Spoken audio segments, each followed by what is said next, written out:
Coach, what's the biggest advantage of having a high caliber matchup like this be your first game of the season? Strength of schedule. I mean, get to play a quality opponent right off the get-go, and when you get into conference play, you're battle tested, probably better than a team that maybe doesn't play that kind of matchup. Find out more about your team. It's great for the fans. You know, that's the advantage. Great for recruiting, exposure. Kirby, how has practice been so far this week? It's been good. Been spirited. The guys have been good. Yeah, Coach, when we spoke to Carson yesterday, I asked him to kind of identify what he thinks of Clemson's defense and their identity is. He mentioned they're a team who likes to bring a lot of pressure and play a bunch of man coverage. What would be the recipe to having success against a defense that plays that style? What would be the recipe? Recipe for success offensively to have success in this game. Well, don't get in situations that they're going to attack you and play man in. I mean, the best thing to do is get first downs before third down. They do a tremendous job on third down. They do a tremendous job of disguising coverages. They're very multiple in their fronts.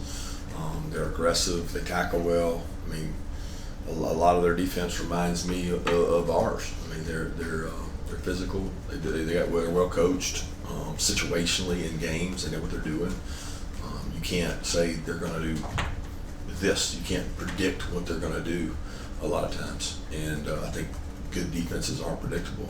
They're good. So when you say how to attack them, I mean, well, you need to be able to run the ball. You know, you need to be able to control the line of scrimmage. A running game is a quarterback's best friend for sure. But you know, you got to keep them off balance, and you got to win one-on-one battles. Hey, Coach, what's kind of been the advantage this fall of being able to have your analyst and other staff on the field, coaching during practice? Well, I think you're able to do a little more in terms of walkthroughs for us. We do multiple walkthroughs. We try to coach our younger players at a different pace because we have someone that can be assigned to them. It's probably been a bigger advantage through camp, like practice 1 to 16 or 1 to 20, whatever it was, and then when you get into game week, it's not as big an advantage because you're focused on the guys that are going to be playing. But we're trying to bring the bottom half of our roster to the top half of our roster, and I think the more analysts helps do that. Yeah, it helps do that, and I'm glad the NCAA did it because it gives more guys an opportunity to coach. Yeah, what have you seen KJ Bolden throughout fall camp, and where is he sort of mentally going into this first game? Well, he missed some time, and that probably set him back some. He was there's about a 4 or 5 day spell there in camp where he didn't get to practice, but I guess he's been back for about 8 or 9 practices now, and he's sharp, very intelligent, very coachable kid, good athlete. You know, but I mean, he hasn't played major college football. He's played major level of high school football. He's played at the highest level, but he's an intelligent kid. I think he'll respond well, and when his number called on, if it gets called on, he'll be ready to play. Kirby, with the helmet communications, obviously the quarterbacks will wear that on offense, but defensively, who's going to be wearing that, and what benefit do you think it brings to that side of the ball? Yeah, we got about 7 or 8 guys that'll probably have it available, and you know, can't one guy have it on at a time. So there'll be multiple helmets and different people that have the ability to have it. The benefit of having it is just communication to 15 seconds. It's probably not as big as people think it is. Kirby, what do you need to see from your secondary on Saturday? Tackle well, do their job, compete. They're not going to win every battle.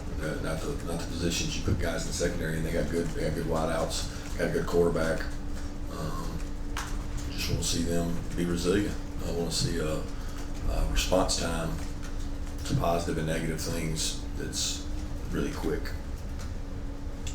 Yeah, Coach, you always mentioned that you think offensive line is probably the toughest position to play as a true freshman in this conference and in this league. What would you deem, apart from special teams, might be the easiest position to get on the field early for young, talented players? Corner, running back, those are spots that I think typically guys can get out there. Receiver, we've had a lot of freshman receivers play and contribute. A lot of freshman running backs play and contribute. We've had a few corners play and contribute. A specialty pass rusher can play and contribute. But some of those positions inside or in the interior line are. It's not that you can't because of the mental. It's you can't because of the physical. They're just stronger and been in a weight program longer than you.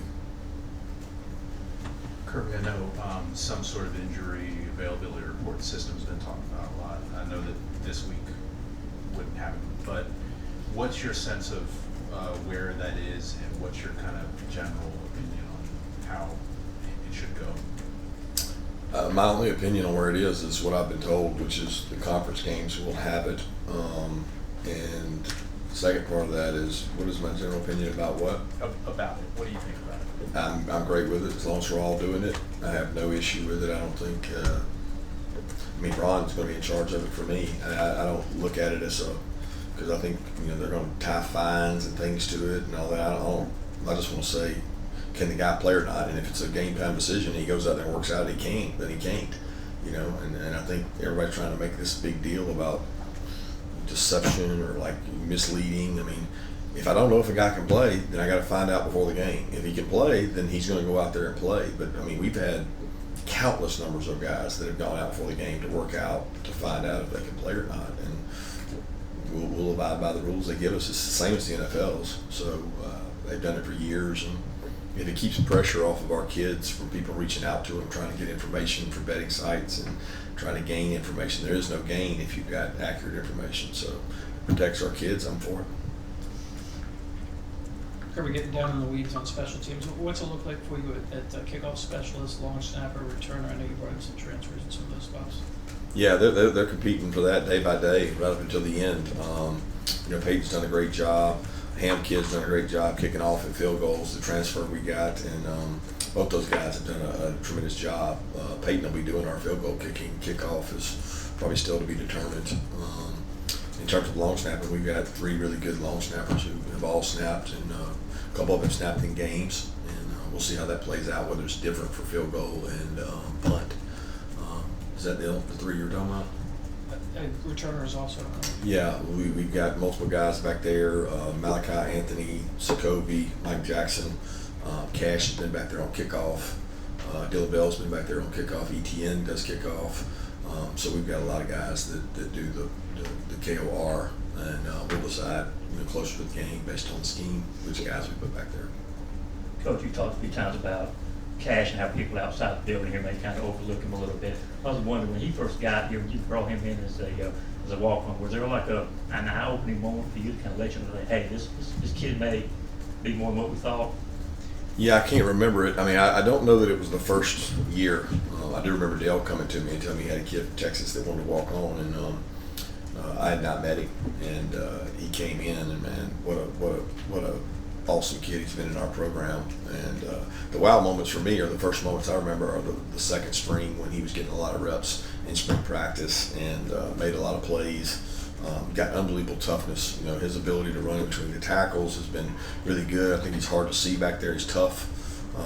He runs our runs the exact way we want to in terms of who we read on inside, outside zone, and he does a lot of really good things. And I'm excited for the kind of the build up he's had. He's waited his turn, and he's helped us this. I mean, he's done a dominant job on special teams. So I love seeing him compete on special teams. He'll continue to do that, but he also gets lots of opportunities at running back as well. Yeah, for a guy who's already accomplished a lot in his career, what do you want to see on Malachi Starks starting on Saturday? Just leadership. I mean, Malachi's going to play like he practiced today, I hope, which is toughness, great eyes, really good athlete, playmaker on the ball. I mean, he's a good football player, and I don't want to see anything necessarily out of him. I just want to see him do what he does every day at practice. Any more questions, Coach?